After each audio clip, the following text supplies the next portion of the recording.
ఈ సమయంలో మన క్రిస్మస్ సందేశం ప్రొక్లమేషన్ ఆఫ్ క్రిస్మస్, క్రిస్మస్ ప్రకటన అనే దాని మీద 3 విషయాలు మీరు ధ్యానిస్తాండి. ఒకటి, ఏంజల్స్ ప్రొక్లైమ్ ద గాస్పల్, దేవదూతలు సువార్తను ప్రకటించాయి.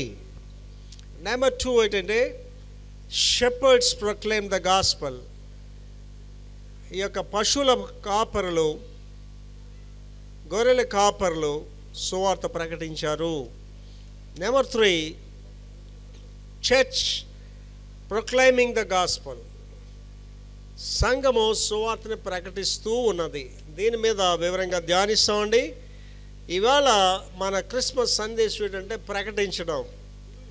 ఈ ప్రకటించడం వల్ల కలిగే ఆ యొక్క లాభాలు ఏంటి, దానివల్ల మనకి ఏంటి ప్రయోజనం, దానివల్ల మనం ఏం పొందుతామనే విషయాలు బహువివరంగా ధ్యానిస్తాం. Number 1, angels proclaim the gospel. మొట్టమొదటిగా సువార్త ఏకంగా దేవుని సన్నిధిలోంచి దేవుని దూతలే వచ్చి ప్రకటించాయి.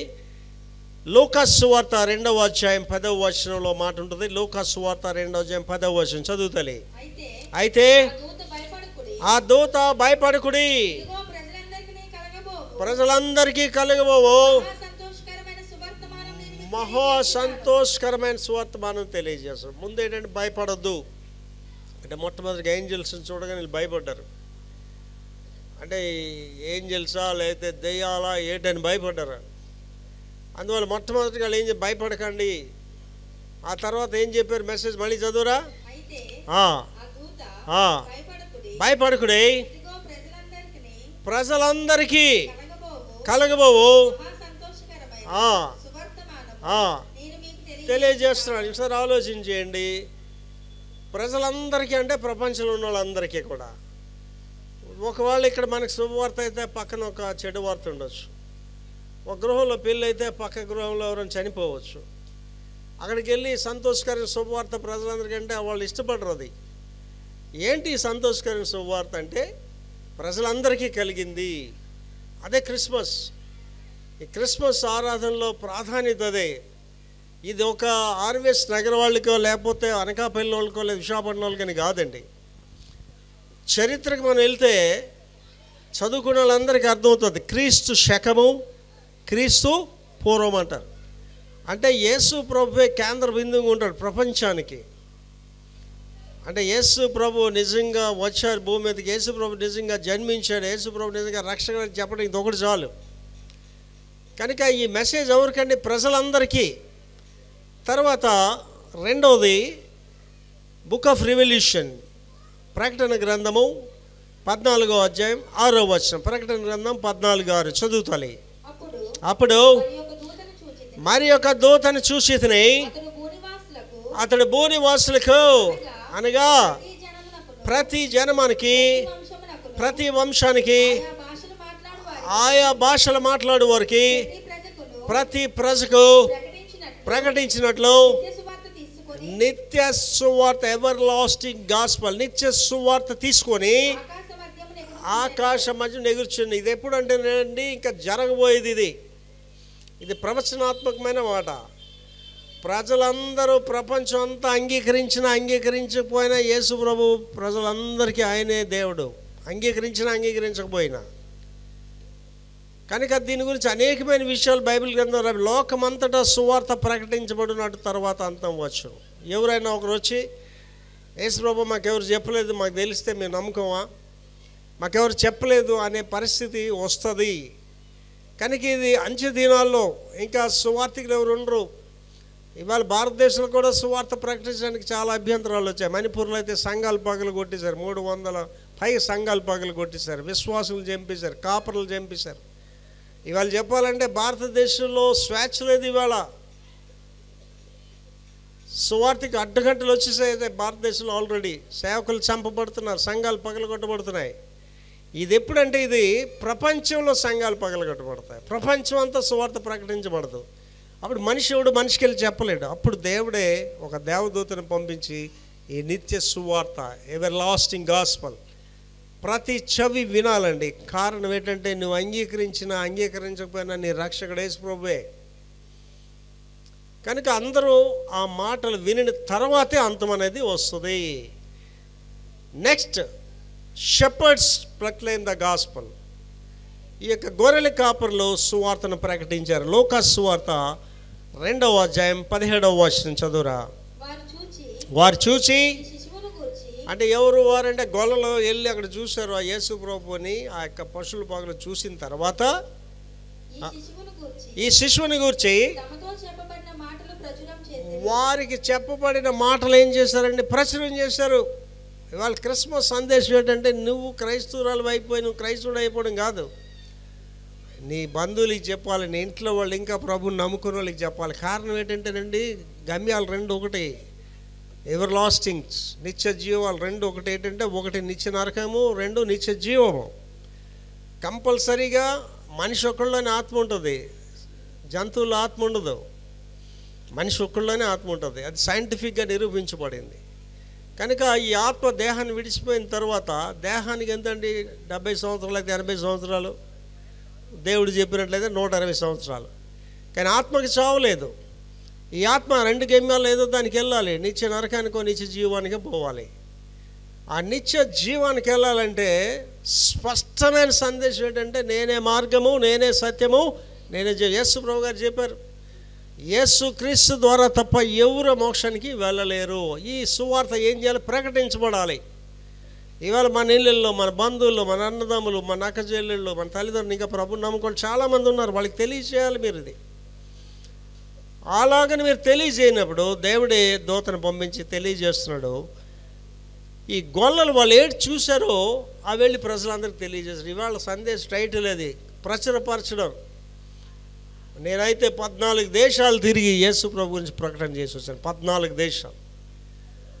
ఇవాళండి నా మెసేజెస్ 1300 వీడియోలు ఉంటాయి మా యూట్యూబ్లో. మెసేజ్ ప్రపంచం అంతా వెళ్ళిపోతుంటాయి. తెల్లవారి 4 అయిందంటే టక్కుమని లేచి ప్రార్థనలు ఉంటాను. 1.5 గంటన్నర నిలువు మోకాళ్ళ మీద ప్రార్థన చేస్తాను. మొన్న అయితే 2 గంటల 45 నిమిషాలు మీ అందరి గురించి ప్రార్థన చేస్తాను. Start your day with prayer. మీ రోజుని ప్రార్థనతో ప్రారంభించండి. ప్రార్థన లేని రోజే నాకు వద్దని చెప్పాను. వేకువజామునే లేచి ప్రార్థన చేసే అలవాటు ఎవరికి లేదు. వాళ్ళు క్రైస్తవులు కాదు, యేసుప్రభువుకి వాళ్ళకి సంబంధం కూడా లేదు. సేవకులైతే విధిగా చేయాలి. కనుక మనం తెలుసుకోవడం కాదు, మనం తెలుసుకుని ఇతరులకి తెలియచేయాలి. ఇద్దరికే చెప్పండి యేసుప్రభు గురించి. ఎవరికైనా అడిగిన వాడికి చెప్పండి. వాడు ఎంతమందికి చెప్తారండి? ఊరందరికీ చెప్తారు. ఇప్పుడు దూతలు చెప్పిన అయిపోయింది, గొర్రెల కాపులు చెప్పిన. ఇప్పుడు ఏంటంటే థర్డ్ పాయింట్ ఏంటంటే చర్చ్ ప్రొక్లైమింగ్ ద గాస్పల్. ఇవాళ సంఘం అనేది సువార్త ప్రకటిస్తూ ఉన్నది. దూతలు అప్పుడు చెప్పారు, అయిపోయింది. ఆ గొర్రెల కాపులు చెప్పారు, అది అయిపోయింది. ఇవాళ చర్చ్ మాత్రం ఇలా చేస్తూనే ఉంది, సువార్త ప్రకటిస్తూనే ఉంది. నా గురించి మీకు చెప్తున్నాను కానీ రోజుకి దగ్గర 20,000 నుంచి 30,000 మందికి ప్రపంచానికి నా సందేశాలు వెళ్తాయి. నా మెసేజెస్ వింటున్న వాళ్ళందరూ నాకు తెలియజేస్తుంటారు. ప్రొక్లెయిమ్ చేయాలి. అసలు ఈ సువార్త ప్రకటించడం అనేది ఎక్కడి నుంచి ప్రారంభమైంది, ఎవరు ప్రారంభించారు అనేది చూస్తాం. మూలాలకు వెళ్తున్నామండి మనం. మార్కు సువార్త 1వ అధ్యాయం 14-15 వచనాలు. మార్కు సువార్త 1వ అధ్యాయం 14-15 వచనాలు చదువుతాలి. యోహాను చెరపట్టబడిన తరువాత యేసు కాలం సంపూర్ణమైనది. యేసు ప్రభు గారు మొదలు పెట్టారు. ఏం చెప్తున్నారండి? కాలం సంపూర్ణమై ఉన్నది, దేవుని రాజ్యం సమీపించి ఉన్నది, మారు మనసు పొంది సువార్త నమ్ముడని చెప్పుచు దేవుని సువార్త ప్రకటించుచు గలిలయ. యేసు ప్రభు గారే మొట్టమొదటి ఇది ప్రారంభించారు. దేవుని రాజ్యం సమీపిస్తుంది, అందరూ అంతటను మారు మనసు పొందాలి. That's very important thing. ఇక్కడ కూర్చున్న వాళ్ళు కానీ నా మైక్లో వింటున్న వాళ్ళు ప్రపంచంతో చెప్తున్నాను, మారు మనసు అనుభవం లేకపోతే నీకు యేసుతో సంబంధం లేదు. విధిగా నువ్వు మారు మనసు పొందాలి. మారు మనసు పొందడం అంటే ఏటో డీటెయిల్గా లాస్ట్కి వెళ్ళేసరికి చెప్తాను. యేసు ప్రభు రక్షణకు అంగీకరించాలి. ఇది ఎవరు ప్రారంభించారంటే యేసు ప్రభు గారే ప్రారంభించారు.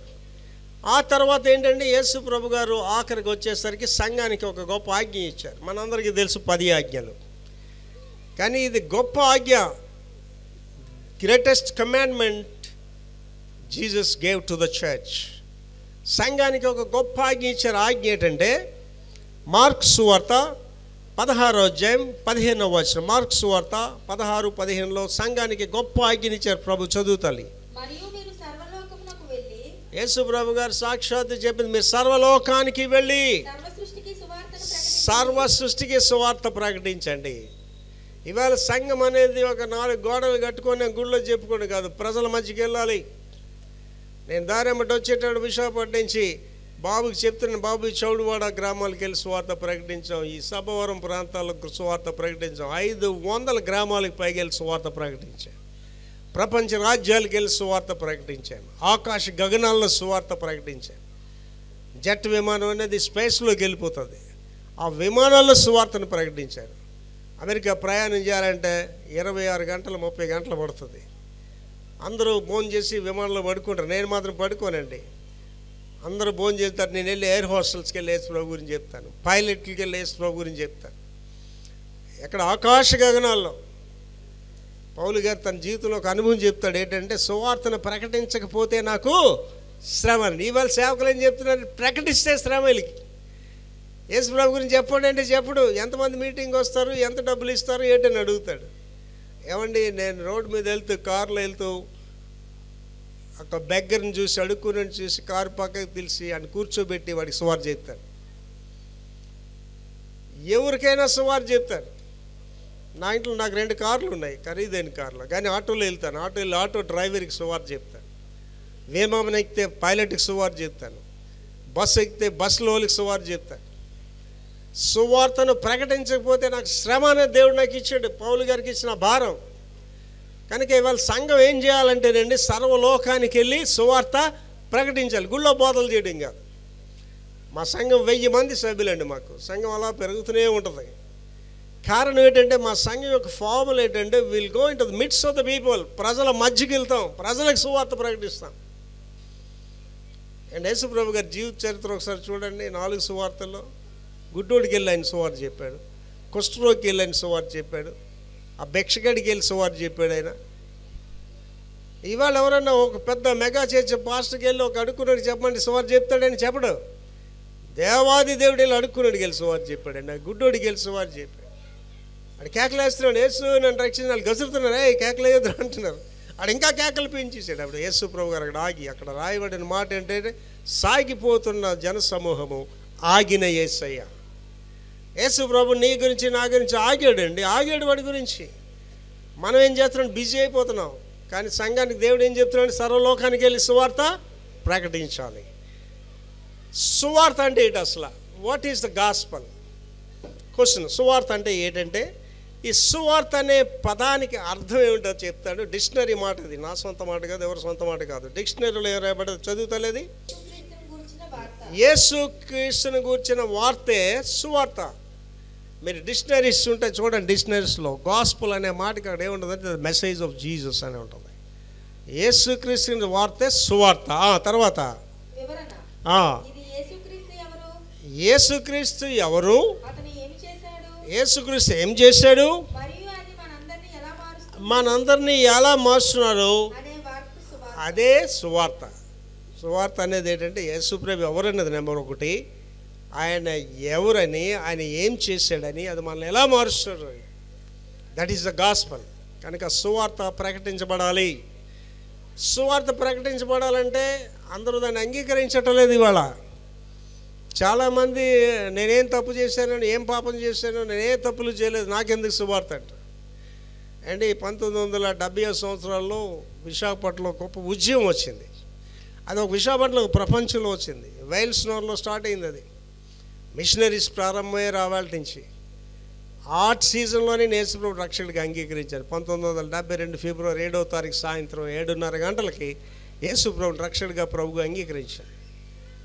అది గొప్ప ఉద్యమం. అది ఆ దినాల్లో ఎవరైనా ఎదురైతే బాగున్నారని అడగడం కాదు, ఎవరైనా ఎదురైతే మారు మనసు పొందారా సిస్టర్, మారు మనసు పొందారా బ్రదర్ అని అడిగారు. ఇవాళ మారు మనసు అనే మాట ఎవరి దగ్గర వినిపించదు. ఇవాళ ముందు పాస్టర్ దగ్గర వినిపించదు. కారణం ఏంటి, ఆ పాస్టర్కే మారు మనసు ఉండబోతుంది. ఆయన ఏం చెప్తాడు మారు మనసు గురించి? కనుక మారు మనసు అనేది ఇంపార్టెంట్. అయితే మాకు చాలామంది అమ్మాయిలు కానీ అబ్బాయిలు కానీ ఆ రోజుల్లో ఎందుకు మారు మనసు పొందాలండి? నేనేం పాపం చేయలేదు, నేనే దోషం చేయలేదు, నేనెందుకు పాప క్షమాపణ అడగాలి, నేనెందుకు మారు మనసు పొందాలంటారు. దాని గురించి దేవుని వాక్యం ఏం చెప్తుందో చూద్దామండి. రోమాపత్రిక 3వ అధ్యాయం 23వ వచనం. రోమాపత్రిక 3:23 చదువుతాలి. ఏ భేదము లేదు, అందరూ పాపం చేసి దేవుడు అనుగ్రహించి మహిమను పొందలేకపోతున్నారు. ఒకసారి ఆలోచించేయండి. ఇవాళ దేవుళ్ళు అనబడేవారు, నేను వాళ్ళు దేవుళ్ళు అంటలేదు కానీ దేవుళ్ళు అనబడేవారు. ఎందుకు ఈ అవతారాలు అవుతారంటే దుష్ట శిక్షణ శిష్ట రక్షణ, అంటే దుష్టుడిని చంపేసి మంచివాడిని బాగు చేయాలి. ఏడో ఒకసారి ఆలోచించేయండి. దేవుడు కత్తి పట్టుకొని భూమి మీదకి వచ్చాడు అనుకోండి, మంచివాడు ఎవడంటే అందరూ చేతులు ఎత్తుతారు. కానీ దేవుడికి తెలుసు కదా నువ్వు మంచివాడో కాదో తెలుసు కదా. ఏం చెప్తున్నాడండి? ఏ భేదము లేదు, అందరూ పాపం చేసి దేవుడు అనేది మహిమను పొందలేకపోతున్నారు.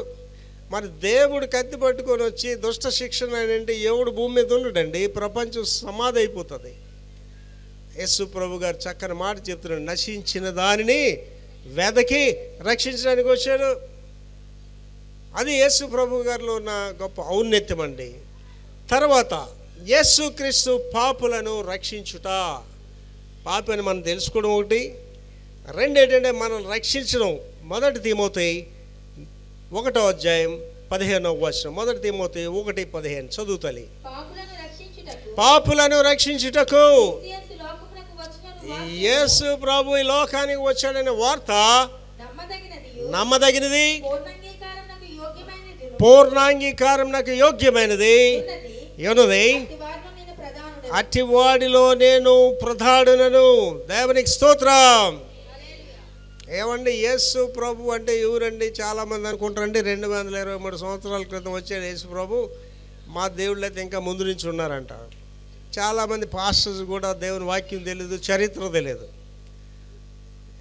యేసు ప్రభు గారు ఎవరండి? తండ్రి అయిన దేవుడు కుమారుని రూపంలో శరీరం దాల్చుకొని వచ్చాడు. కారణం ఏంటంటే మనం రక్షించడానికి. రక్తం చిందించకపోతే పాప క్షమాపణ లేదు, అది ధ్యానిస్తాం. ఆయన రక్తాన్ని మన గురించి చిందించడానికి తండ్రి అయిన దేవుడు కుమారుడిగా వచ్చాడు.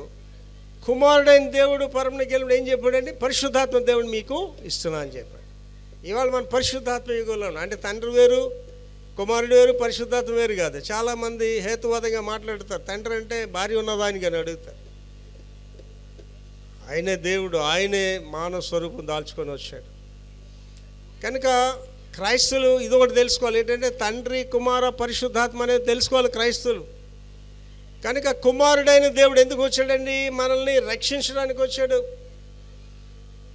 యేసుప్రభు ఎందుకు వచ్చాడు? రక్షించడానికి వచ్చాడు. దేని నుంచి? మన పాపాల నుంచి. పాపాల నుంచి రక్షించడం అంటే ఏంటంటారా? అంటే డాక్టర్ దగ్గరికి వెళ్ళి రోగాలు, గుండె జబ్బు, ఆ జబ్బు, ఈ జబ్బు డాక్టర్ దగ్గరికి వెళ్ళి చెప్తారండి. ఎవరన్నా పెద్ద డాక్టర్ దగ్గరికి వెళ్ళి, డాక్టర్ గారు నా పాపాలకి ఏదైనా మందు ఇవ్వండి అని అంటే ఇస్తాడా? ముందు ఆయనకే తెలియదు ఆ పాపాలకి మందు ఏంటో ఆయనకి తెలియదు. అండ్ వాళ్ళు డాక్టర్స్ చూడండి. అండ్ నాకు తెలిసిన పెద్ద డాక్టర్ విశాఖపట్నంలో మా చర్చ్ మెంబర్ ఒక హాస్పిటల్ అడ్మిట్ చేస్తే వెళ్ళాను. నాకు ఆయనదని తెలియదు హాస్పిటల్. నన్ను చూశాడు, పరిగెట్టుకొని నా రూమ్లోంచి పరిగెట్టుకు వచ్చి పాస్టర్ గారు లోపలికి రంటాడు. నాకు కొడుకు కూడా ఉన్నాడు బాబు. ఇలా కూర్చున్న తలుపులన్నీ వేసాడు, అందరు పైకి పంపించాడు. ఏడుస్తున్నాడు నా ఎదురుగా. పెద్ద డాక్టర్, పెద్ద హాస్పిటల్. ఏడుస్తున్నాడు నా ఎదురుగా. ఏం సార్ ఏడుస్తున్నారంటే, సార్ నేను ఊరందరికీ వైద్యం చేశానండి, అనేకులకి ఎన్నో చేశాను, కానీ నా కొడుక్కి చిన్న జ్వరం వచ్చిందండి, సడన్గా చచ్చిపోయాడండి, బ్రతికించుకోలేకపోయినాను. ఏడుస్తున్నాడు. అప్పుడు నేను చెప్పాను, ఏం బాధపడద్దు, జీవన మరణాలు దేవుని చేతిలో, నీ చేతిలో లేవు. అప్పుడు కిందకు వచ్చిన తర్వాత కారు ఎక్కిన తర్వాత నా కొడుకుని అడిగాను, శామ్యుల్ నీకు ఏంటి అర్థమైంది? ఆ డాక్టర్ చెప్పింది. మీరు చెప్తుంటారు కదండి డాక్టర్ చేతిలో ఏమీ లేదు. మళ్ళీ మీకు అందరికీ చెప్తున్నానండి, మళ్ళీ కరోనా వైరస్ గురించి చెప్తున్నారు. మళ్ళీ మోసం, కరోనా వైరస్ అనేది లేదు, ఎవరు నమ్మకండి దయచేసి. జలుబు వచ్చినా, దగ్గు వచ్చినా, జ్వరం వచ్చినా డాక్టర్ దగ్గరికి వెళ్ళకండి. అబద్ధాలు. కరోనా వైరస్ అనేది it's a big medical scam in the world. ఆ మాస్కులే మిగిలిపోయాయి గోడౌన్లో, ఆ మందులన్నీ మిగిలిపోయాయి. అందుకే మళ్ళీ భయపడుతున్నారు ప్రజలకి. Corona virus, corona virus, corona virus లేదని నా ప్రసంగాలు చేశాను, 3 ప్రసంగాలు చేశాను దాని మీద. వ్యాక్సిన్ అనేది వేస్తారు కరోనా వైరస్. వ్యాక్సిన్ అనేది కరోనా వైరస్ పోవడానికో, కరోనా వైరస్ రాకుండా ఉండడానికి కాదు. వ్యాక్సిన్ అనేది ఎందుకు వేస్తారంటే ఇమ్యూనిటీ పవర్ పెంచడానికి వేస్తారు అంతే. అంటే నీ బాడీలో ఒక వైరస్ని పంపిస్తారు. ఈ క్వారంటైన్ సెంటర్కి వెళ్ళిన వాళ్ళు అడిగాను, కరోనా వైరస్ ఏంట్రా మందులు వేస్తారంటే, జ్వరం వాడికి జ్వరం మందు, విరేచిన వాడికి విరేచ మందు, దగ్గోడికి దగ్గు మందు. కరోనా వైరస్ మందు లేదు. కరోనా వైరస్ అనేది ఒకటి ఉంటే కదా మందు ఉండడానికి. ఇది ఒక బిగ్ మెడికల్ స్కామ్ అనమాట. కనుక నమ్మకండి, డాక్టర్లు నమ్మకండి, కరోనా వైరస్ అస్సలు నమ్మకండి. మా చర్చ్ 1000 మంది సభ్యులు ఎవరికి కరోనా వైరస్ అని చెప్పాను, జ్వరం వస్తే ఎక్కడికి వెళ్ళకండి, అదే రెండరా ప్రార్థన చేస్తానని చెప్పాను.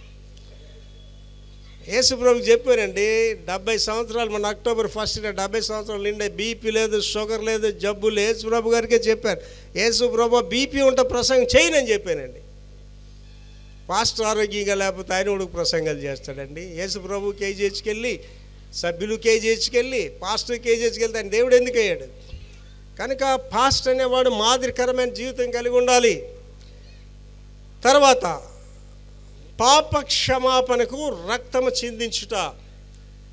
అన్ని మతాల్లోని మాట చెప్తారండి, రక్తం చిందించకుండా పాప క్షమాపణ లేదని చెప్తారు. కానీ బైబిల్ ఏంటి చెప్తుంది చూద్దామండి.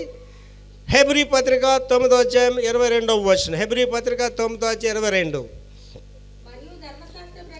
ధర్మశాస్త్ర ప్రకారము సమస్త వస్తువులను రక్తము చేత శుద్ధి చేయబడినని, రక్తము చిందించకుండా పాప క్షమాపణ కలగదని.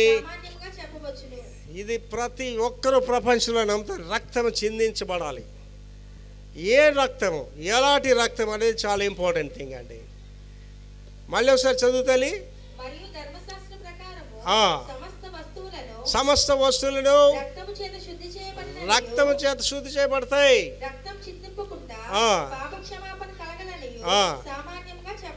ఈ రక్తం చిందించడం అంటే ఏంటండి? ఒక ఇంటి గురించి ఒక గొర్రెని కోసుకోవడం, పస్కా బలిపోసి ఇచ్చినప్పుడు కూడా ఒక ఇంటికి ఒక గొర్రెని బలి చేయడం అలా చేశారు. కోళ్ళు కోస్తున్నారు, గొర్రెలు కోస్తున్నారు. కానీ ఈ యొక్క రక్తం ఏదండి? ప్రపంచం అంతటికీ రక్షణ కావాలి.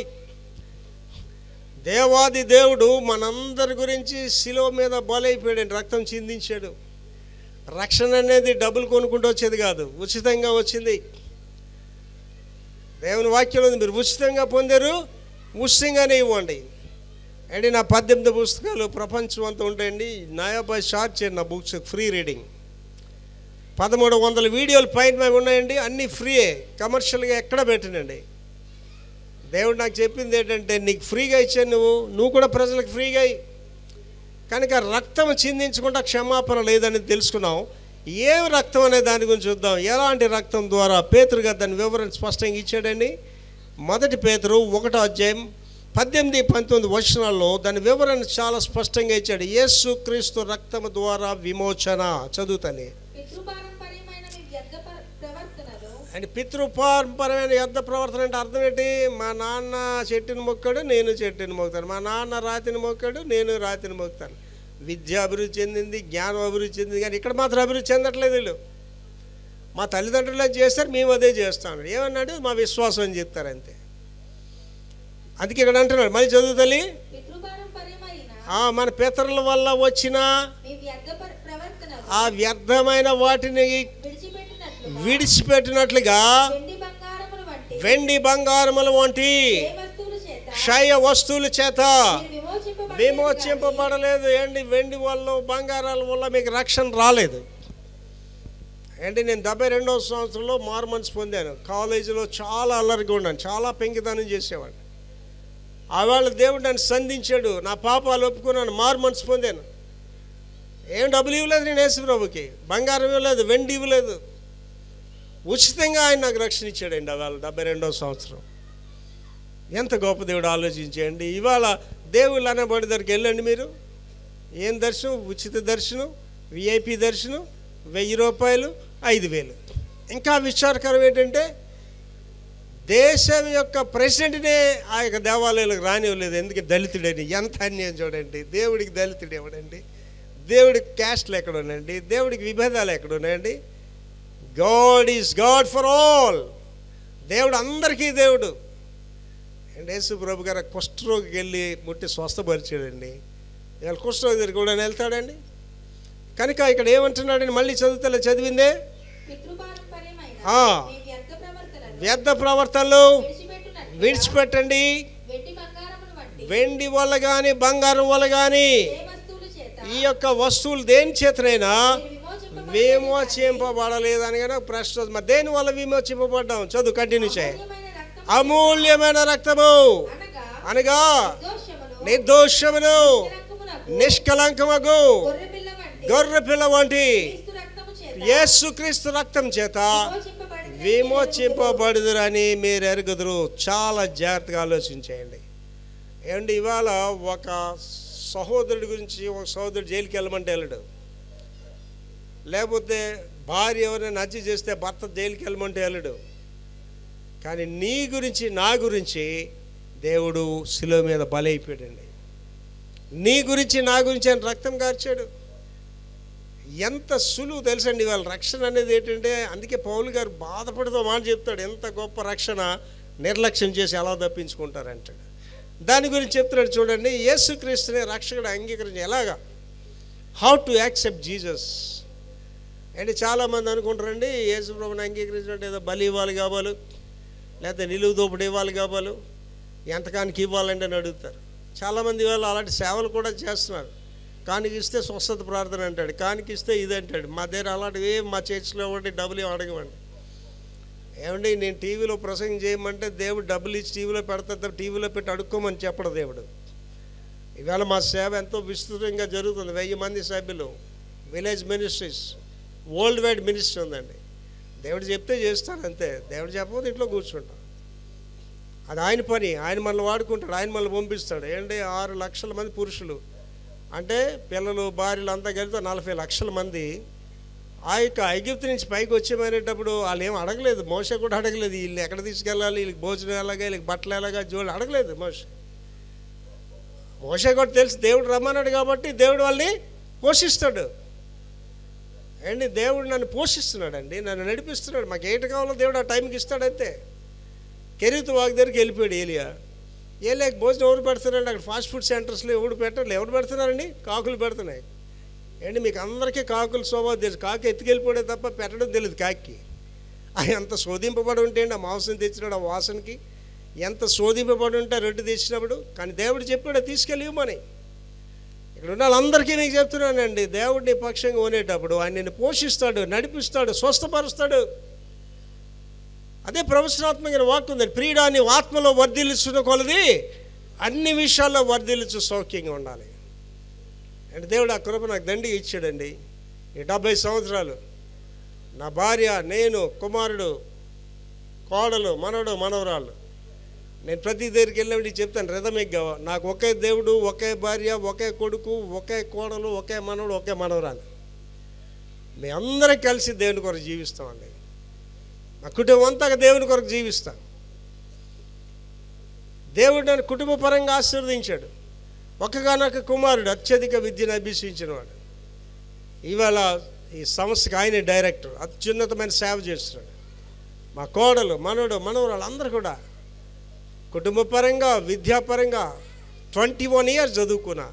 Bachelor in theology, bachelor in divinity, master of arts philosophy, doctorate, 21 years చదువుకున్నాడు. విద్యాపరంగా దేవుడు నన్ను ఆశీర్వదించాడు, ఆరోగ్యపరంగా ఆశీర్వదించాడు, సేవాపరంగా ఆశీర్వదించాడు. 1000 మంది మా సభ్యులు ప్రపంచానికి సువార్త ప్రకటిస్తున్నారు. 18 పుస్తకాలు రాసే గొప్ప దేవుడు నాకు ఇచ్చాడు. బీపీ కూడా లేదు నాకు, జబ్బులు దెయ్యాలు నా దగ్గర రావడానికి వీల్లేదు. ఇప్పుడు ఈ మాట వర్తించిందా లేదా? ప్రియుడాన్ని ఆత్మలో వర్ధిల్లుచుకొలది అన్ని విషయాల్లో వర్ధిల్లుచు సౌఖ్యంగా ఉండాలి. దేవుడు మిమ్మల్ని అనాథులుగా ఉండడానికో భిక్షకులుగా ఉండడానికి పిలవలేదండి. ఏంటి, మీరు ఒకసారి ఆలోచించండి. మీ తండ్రి చీఫ్ మినిస్టర్ అనుకోండి, మీరు ఎలా ఉంటారు? మీ మాట విధానమే వేరేగా ఉంటుంది. ఇప్పుడు మీ తండ్రి ఎవరు తెలుసమా? రాజాది రాజు, సృష్టికర్త నీకు తండ్రి అయితే నువ్వు బలహీనరాలువా, నువ్వు అడుక్కున్నదానివా, నువ్వు రోగివా? ఆలోచన చేసుకోండి. కనుక యేసుక్రీస్తు రక్తం ద్వారా మనం విమోచింపబడ్డాం. లాస్ట్ యేసుక్రీస్తును రక్షకుడిగా, ప్రభువుగా అంగీకరించాం. That's very important thing. గుడికి వచ్చిన వాళ్ళందరూ దేవుని రాజ్యానికి వెళ్ళరు, కానుకలు ఇచ్చిన వాళ్ళందరూ దేవుని రాజ్యానికి వెళ్ళరు. యేసు ప్రభుని రక్షకుడిగా, ప్రభువుగా అంగీకరించాలి. రిఫరెన్స్ చూసుకుందామండి. రోమాపత్రిక 10వ అధ్యాయం 9వ వచనం. రోమాపత్రిక 10:9 చదువురా. అదేమనగా యేసు ప్రభువుని, యేసు ప్రభు అని నీ నోటితో ఒప్పుకోవాలి. మొట్టమొదటిగా ఆయన లేపునని హృదయంలో విశ్వసించిన ఎడలా నేను రక్షింపబడతావు. యేసు ప్రభుని అంగీకరించాలండి. ఎవడైనా సరే యేసు ప్రభుని తెలుసుకోవడం కాదండి, యేసు ప్రభుని కలిగి ఉండాలి. యేసు ప్రభు అందరికీ తెలుసు, హేతువాదులకు తెలుసు, ప్రభుని ఎరగనోళ్ళకి కూడా బైబిల్ తెలుసు. కానీ యేసు ప్రభుని తెలుసుకోవడం కానీ యేసు ప్రభుని నువ్వు కలిగి ఉండాలి, నీ జీవితంలో కలిగి ఉండాలి. నేను చూసిన వాళ్ళు ఎవరు చూడాలని నీలో? యేసు ప్రభుని చూడాలి. ఆడే క్రైస్తవుడు. క్రైస్తవుడు అనే మాటకు అర్థం క్రిస్టియన్, క్రైస్ట్ ఇన్. యేసు ప్రభు నీలో ఉంటే నువ్వు క్రైస్తవురాలి, యేసు ప్రభు నీలో ఉంటే నువ్వు క్రైస్తవుడివి. ఇవాళ క్రైస్తవుల్లో యేసు ప్రభు కనిపించట్లేదు, నామకార్థ క్రైస్తవుడు. దాని గురించి నా సైన్స్లో రాశాను, nominal Christian is worse then anybody in the face of the world. నామకార్థ క్రైస్తవుడు ప్రపంచంలో ఉన్న చెడ్డ వాళ్ళందరికంటే చెడ్డోడు. కనుక నామకార్థ క్రైస్తవ జీవితాలు విడిచిపెట్టండి, సిగ్గుపడకండి, భయపడకండి. యేసు ప్రభు నా రక్షకుడు, నా విమోచకుడు ఒప్పుకోండి. యేసు ప్రభు గారు ఈ మాటలు చెప్తుంటే ధర్మశాస్త్రోపదేశకుడు, పెద్ద ఆయన, ముసలాయన, ఆయనకి అర్థం కాలేదు నికోదేము గారు. రాత్రిపూట చీకటి వేళలో యేసు ప్రభు గారి దగ్గరికి వెళ్ళాడు. అయ్యా ఏంటిది, నూతనంగా జన్మించడం అంటే ఏంటి? నేను ముసలుండి కదా, మళ్ళీ అమ్మ కడుపులోకి వెళ్ళి జన్మిస్తానా? ప్రభు వారు ఏం చెప్పారంటే, ఒకటి నీటి మూలముగా ఆత్మ మూలముగా జన్మించాలి. కనుక మళ్ళీ ఒకసారి చదివిన లాస్ట్ వర్డ్స్, అదేమనగా యేసు ప్రభు అని నీ నోటితో ఒప్పుకొని దేవుడు మృతుల్లో నుండి ఆయన లేపునని నీవు హృదయమందు విశ్వసించినట్లయితే నీవు రక్షింపడదు. అమెరికా దేశంలోనండి, నేను గుడ్విల్ సెంటర్ అని ఒక దీంట్లో 300 మంది దొరలు ఉన్నారండి. వాళ్ళకి వాక్యం చెప్తున్నాను. 5 నిమిషాలు చెప్పాను వాళ్ళకి, వాక్యం చెప్పానండి. ఆ వాక్యం చెప్పిన లాస్ట్లో ఒక మాట చెప్పాను వాళ్ళి, అదే మాట మీకు చెప్తాను. వాళ్ళు లాస్ట్లో ఏం మాట చెప్పారంటే, ఈ హాల్ వదిలి మీరు పైకి వెళ్ళే లోపు యేసు ప్రభుని రక్షకుడిగా కలిగి వెళ్ళండి. ఒకవేళ అలా మీరు వెళ్ళకపోతే ఇదే మీకు ఆఖరి రోజు అయితే, ఆఖరి గడి అయితే నిత్య నాశనానికి పోతారు, నరకానికి పోతారని చెప్పారండి. మీరు నమ్మరండి, 300 మంది దొరలు ఏడ్డ మొదలు పెట్టారండి. అప్పుడు ఆ లోకల్ పాస్ట్ గారు అన్నాడు, ఇవాళ వాక్యం ఇంకేం లేదు, డాక్టర్ పాస్లా మీ గురించి ప్రార్థన చేస్తాడు. అంత లైన్లు కడితే అందరికీ 300 మందికి ప్రార్థన చేస్తాడు. కళ్ళు మూసుకొని ప్రార్థన చేసుకుందాం. ఈ సమయంలో ప్రతి సంవత్సరం క్రిస్మస్ ఆరాధనకు వస్తున్నాం, మంచిదే. ఈ ఆరాధనకు రావడం వల్ల మీరు దేవుని రాజ్యానికి వెళ్ళరు, గుడికి రావడం వల్ల మీరు దేవుని రాజ్యానికి వెళ్ళరు, కానుకలు ఇవ్వడం వల్ల మీరు దేవుని రాజ్యానికి వెళ్ళరు. యేసు ప్రభుని రక్షకుడిగా ప్రభుగా అంగీకరించాలి. అంగీకరించిన వాళ్ళకి దేవుడు ఏం చెప్తున్నాడంటే, మీరు ప్రకటించండి, ఇతరులకు తెలియచేయండి. ఎవరైతే ఇంకా యేసు ప్రభుని రక్షకుడిగా కలిగి లేరో ఇవాళ యేసు ప్రభుని హృదయంలో పిల్లండి. అందరూ కళ్ళు మూసుకోండి, ధ్యానపూర్వకంగా ఆలోచించండి. ఈ సమయంలో ఇక్కడ ఉన్న వాళ్ళు ఎవరైనా, అయ్యగారు మీ మాటలు మా హృదయాన్ని తాకేయండి, నాకు యేసు ప్రభు కావాలండి నా జీవితంలో, నా గురించి ప్రార్థన చేయండి అన్నది మీ కుడి చేయి పైకి చూపించండి, మీ గురించి ప్రార్థన చేస్తాను. సిగ్గుపడకండి, ఎవరు కూడా దేవుని ఎదురెత్తున్నారు చేయి, నా ఎదురుగా కాదు. ప్రతి ఒక్కరూ ప్రార్థన చేస్తాను. మహాపురుషుడు తండ్రి యేసునైనా కృపామయుడా, ఈ దినాన్ని మా అందరితో మీరు మాట్లాడారయ్యా. మిమ్మల్ని కలిగి ఉన్నప్పుడే అది నిజమైన క్రిస్మస్ తండ్రి, మిమ్మల్ని ధరించుకున్నప్పుడే అది నిజమైన క్రిస్మస్ నాయన. చేతులెత్తిన బిడ్డలందరి కొరకు ప్రత్యేకంగా ప్రార్థిస్తున్నా, మారు మనసు అనుభవం బిడ్డలకి ఇవ్వండి. రక్షకుడిగా ప్రభువుగా మిమ్మల్ని కలిగి జీవించే కృప దయచేయండి. అలాగే మైక్ వింటున్న ప్రజలందరితో మాట్లాడుతున్నాం తండ్రి, మీ పరిశుద్ధాత్మ ద్వారా ప్రతి ఒక్కరూ మిమ్మల్ని రక్షకుడిగా ప్రభువుగా ఎరిగే కృప దయచేయండి. ప్రపంచంతో చెప్తున్నాను తండ్రి, ప్రభువుని యేసు ప్రభుని రక్షకుడిగా అంగీకరించే కృప బిడ్డలందరికీ దయచేయండి. అదే నిజమైన క్రిస్మస్, అదే నిజమైన క్రిస్మస్. అట్టి కృప నాకును ఈ మాటలు వింటున్న ప్రతి బిడ్డకి దయచేయమని యేసు పరిశుద్ధ నామములో వేడుకుంటున్నాం తండ్రి, ఆమేన్.